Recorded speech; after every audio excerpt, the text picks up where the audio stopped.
Hey, what's going on, guys, and welcome back to another Fallout 4 modding video. As usual, we've got another weapon released by myself and Pig, and this one is something special. I know I say that a lot, but this one truly is really cool because this gun is unlike any other gun that we've done to date that I can think of. We're doing a brand new lever action rifle known as the Vintage Repeater. Now, this thing may look familiar, especially if you're a Fallout fan. This thing is technically based on the real-life Henry 1860 mishmashed with the Winchester 1866, but you may recognize this thing as Lincoln's Repeater from Fallout 3. Now, truthfully, that's not what this is at all. But they do look very similar, and we did steal some inspiration from it, at least in the form of the front forestock. Now, there are some key differences between this and the actual Lincoln's Repeater weapon from Fallout 3, and that is mostly the way that this weapon reloads. This weapon reloads through a side gate as opposed to through the front of the tube, and that may just seem like an edit that we made for animations that were available, and the truth is, well, it was. That's exactly what it was. We were making a Henry 1860, which loads through the tube in the front, but actually, we don't have animations for that. There are some in progress, but we didn't know about those, and also, they're not out. So we had to make do with what we could, so we used right-handed lever action animations. But what's really interesting, halfway through this mod, we've learned about the Winchester 1866, which is basically a Henry 1860 with a side gate. So somehow, we accidentally made a real gun. So for all intents and purposes, we're just going to call this guy a Winchester, and there you go. In reality, none of that matters. I just thought it was funny. Now, in terms of how this mod actually works in your game, instead of the boring stuff I was just talking about, this thing is going to function as a new, earlier game lever action. It's still very strong. If you're watching the footage in the background, you'll see that I'm dropping enemies pretty easily. But it is going to be earlier game than the 4570 in vanilla, because the only lever action in vanilla is a 4570 government, which is a big bullet, by the way, and it's only obtainable through the DLC. Now, this mod is going to require that DLC, but this weapon and all of its uniques will spawn in the main world. It will also spawn in Far Harbor, but it is going to spawn in the main world, so you can find it earlier on. One thing we also really try to do for this weapon to separate it from the vanilla lever action is give it a nice sense of style. This thing comes with brass, raised sights, and a totally different aesthetic to the vanilla lever action. Additionally, it has a ton of customization over at the weapons workbench. Lots and lots of options there, surprisingly, for a weapon like this. We were able to come up with some pretty cool stuff that makes this not only very customizable in terms of its performance, but you can also add on some really cool accessories to make this thing look really neat and hopefully make it feel like it's your own gun. Now, we were talking about animations a little bit ago. Even though we didn't get those wonderful Fallout 3 style animations, we did get some custom animations, so this thing is going to at least have a right-handed gate, as it should, unlike the vanilla left-handed gate in the vanilla lever action. This weapon will also have built-in bullet-counted reload support, so you will only reload the number of bullets that you need to reload. If you shoot twice, you only need to reload twice. I'll demonstrate that more in the animation section, as always. Now, this weapon does use munitions because I wanted to keep it like the real-life weapon. Again, this was not intended to be a duplicate of Lincoln's Repeater. I wanted it to be like the original Henry, which is chambered in 4440. Now, luckily, Munitions has 4440, which is a great option for Western guns, so we used it. I've seen a few people out there complaining that we use 4440 and there's no other guns out there that use 4440 on the Nexus. Well, there's not gonna be unless people make them. So we made this one, and maybe we'll make some more in the future as well to kind of help fill out that slot. That being said, as always, if you're one of those people who just despises munitions for some reason, which I still don't understand, you can always edit our mod, do what you will with it. You can change it out to 44 or 4570 or whatever you feel like fits best for your balancing in your game. That being said, there's already a patch on the Nexus that removes munitions, so not really a lot to complain about there. You can go download that patch. You can download it in 44 or 45. Just be aware that if you don't change any other stats about the weapon, this weapon is balanced around the 4440 caliber, so it's going to do damages that I thought were appropriate for that. So keep that in mind. If you're going to edit this mod, go ahead and edit a few things about it to make it fit perfectly in your load order. But by all means, you do have my permission to do so. As always, this weapon is injected into the level list and can be found all over the Commonwealth. This thing can be found on Minutemen, occasionally on a Raider, and of course you can find it on Trappers in Far Harbor as well. All of these will start happening after level 10, and of course you can purchase it from shops on top of that. There are 2 uniques as well included in this mod on top of the regular variants of the weapon, and the uniques in this one, I gotta say, are pretty dang cool, not only in their effects but in their aesthetics as well. Alright, I think I covered just about all of the basics and a Of course, a couple of ramblings that I had. But now let's go ahead and start talking about some of the finer details of this weapon, starting off with its statistics. So here we are in game with the Vintage Repeater. As you can see, this thing looks pretty dang nice. Comes with a nice brass receiver and steel parts elsewhere. It also has some nice brass right here and back here. Trying to be as real to the real-life weapon as I could be, with, of course, some changes to the forestock here. Another thing about this model that I did fail to mention earlier is that this is the first model we've done that isn't 100% by me. Actually, a real-life buddy of mine wanted to get his hand into modeling, so he made some of the parts for this, including the receiver, so that's pretty dang cool. And then I helped finish up with a lot of the attachments, and also tweaking some of the things to actually make it work in-game, because it was his first model, but I have to say, for a first model, this is pretty dang good. So big thanks to him. He's a great little fella. Now then, this thing's got a base damage of 37. Ignore the 74. I know I say this a lot, but I've got perks in my game as this is a game I play in my free time. But it is 37 base when you pick this weapon up. It is chambered in 4440, of course. Has a fire rate of 5 since it is a lever action. It's pretty slow, but you can make that faster with different attachments over the weapon's workbench. You've got a range of 238. This is a great sniper. Even though it is just a standard rifle, you can do some things with attachments that make this thing very, very competent at long ranges. It's got an accuracy of 73, a weight of 8.2 pounds, and a value of 122 caps. And this is going to be one of its standard configurations in terms of attachments, but of course it spawns in different configurations as well. Now then, before we get into the animations, let's talk about some of the uniques available in this mod. As you can see here, we have what might be my favorite unique of the two, and that is going to be the Final Breath. With this one, time will slow down for a moment when you chamber the final round, and that final round is also going to do double damage. So, the shorter the barrel, the better, because that's going to mean less ammo in the barrel. So with 5 shots, every 5th shot, if you're emptying this thing every single time, is going to be slowed down so you can really make sure you hit that headshot, and it's also going to do double damage. A really, really fun unique if you know how to use it. It can be a bit annoying if you don't want that effect, and so in that case I would recommend using something else or changing out the receiver so that you don't have to deal with that effect. But visually, I love this thing. Black and brass with the dark stained wood and even some leather wrapped around the lever here. Super, super cool. It's got the lowered iron sights. I just really, really like this thing.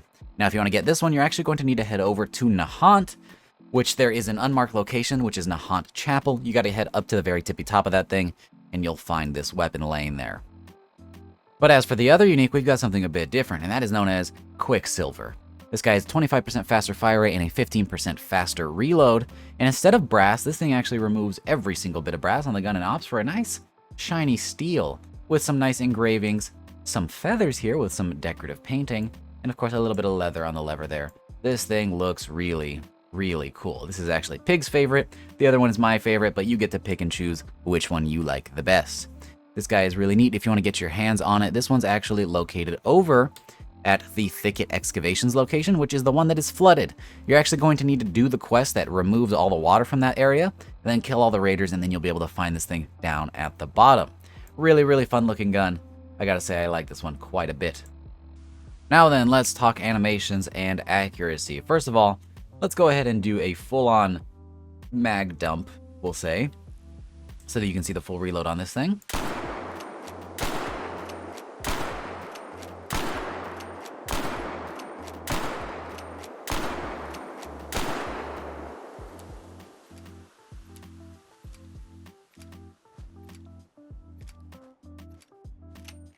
As you can see, a pretty standard right-handed Hitman reload animation, but we also have built-in bullet counter reload support, so if I fire, let's say, 2 shots, I'm going to reload 2 shots. Very excellent. Now, in terms of accuracy, this thing is pretty interesting because it's actually really, really accurate, even with iron sights. That being said, we made some pretty accurate iron sights, making them a little difficult to use. Not impossible, just a little difficult. So if we try to take our shots here, we can hit basically everything we're aiming for. It's going to get a little harder as we move on to these smaller targets, but even still, we're able to hit everything. That being said, you can throw a scope on this guy to make it even more accurate if you really are trying to spec into range, but you get to kind of pick and choose with the attachments available in this mod how you want to use it, which let's go ahead and talk about right now. So here we are over at the weapons workbench. We'll start off with receivers. We've got standard all the way up through advanced. Pretty similar for a semi-auto weapon, or a manual action weapon in this case. Not anything that's going to do too much different than that. Everything's pretty vanilla in that category. But for barrels, we've got a short barrel, a medium barrel, and a long barrel. So these may seem like pretty vanilla options, but there is something very, very special about each of these, and that is that each of these barrels also extends the tube magazine, allowing for even more rounds. Now, what's interesting about that is that's actually not how it works in vanilla. In vanilla, if you extend that on the vanilla lever action, nothing happens. It's always 5 rounds. They don't have a built-in system for this. But we were able to get our hands on animations for each of these barrels. So, with a short barrel, you've got 5 rounds. With a medium barrel, I believe that goes up to 8, and the long barrel, I believe, goes up to 12. So you have a lot of rounds available if you take this extremely long barrel, on top of the range bonuses that it comes with. So there is sort of a trade-off for each of these. The short barrel is going to be a lot less weight, but it is going to have only 5 shots, and that may seem like a net negative, but it's not, because we have that unique that actually gets a bonus if you have less shots to shoot, because the last shot will always do double damage. So there's kind of a trade-off here. You get to pick and choose what you like, but there are scenarios where you do want the shorter one. Also, it just kind of looks cool, so if you like that, you can use that. For stocks, we have the option for a short stock, which is going to be a sawn-off stock. We have a salvage stock, which Pig really, really wanted to throw in here for a scrappy-looking stock option, which, I mean, there's nothing wrong with more attachments. If you don't like it, don't use it. We, of course, got the full stock. We've got a taped version of the stock, which also adds tape to the front of the barrel. We've got a bruiser stock, which adds some big spikes, so when you bash people, this thing does a ton more damage. We've got the gunslinger stock, which adds some nice leather wrapping that I actually textured myself. I didn't want to use the vanilla one. We've got some nice new custom looking leather that looks pretty dang cool. We've also got some more leather in the form of the marksman stock, so we've got a nice leather cheek pad there. Then when we move on to the sight category, we have a good bit of options, despite there not being many tactical options. We have the standard folded iron sights, and then unfolded iron sights, so depending on how you want to use those, you can change them. They're not going to be very different in terms of stats, but they are going to behave a little bit differently visually, so that's nice. If you like one or you like the other, you get to kind of pick. Then we also have glow sights for each of those options, so we have glow for folded and glow for unfolded. We also have scopes. Now we have the short scope, which is going to be a nice little canted short scope there. We also have a medium scope, which is a bit longer, and a long scope, which is even bigger. And we would have stopped there, but around the end of the development of this weapon, we got a really dumb idea to add night vision to it. So we added some night vision in the form of these gigantic modules here that attach to the regular scopes. And what's really funny is this is the most modern attachment in the whole gun. And this night vision module is from the 40s. So this weapon itself is from the 1800s. The most modern attachment on here is from the 40s. And I think that is just hilarious. No 80s style retro optics this time around. You just get this. And you get a short version, a medium version, and a long version of this night vision optic. It looks absolutely ridiculous, but if you're into it, it's there as an option. Personally, I won't be using this at all. It was fun to model, but it is a bit too goofy for my taste. Now then, we do actually have muzzles. Typically, you're not going to see muzzle devices on a barrel like this that is octagonal, but we wanted to have options because it's nice for customization. So we do have a bayonet, which is pretty cool. It's mounted to the side there. It's a tri-point bayonet. We also have a compensator, a muzzle brake, and a suppressor.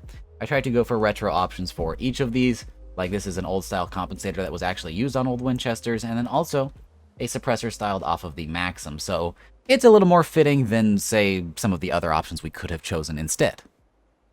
And finally, that leaves the accessory section, which is going to be a couple of things here. We have a spiked lever, which is going to add spikes to the lever down here. You can pair this with the bruiser stock to get even more bash damage.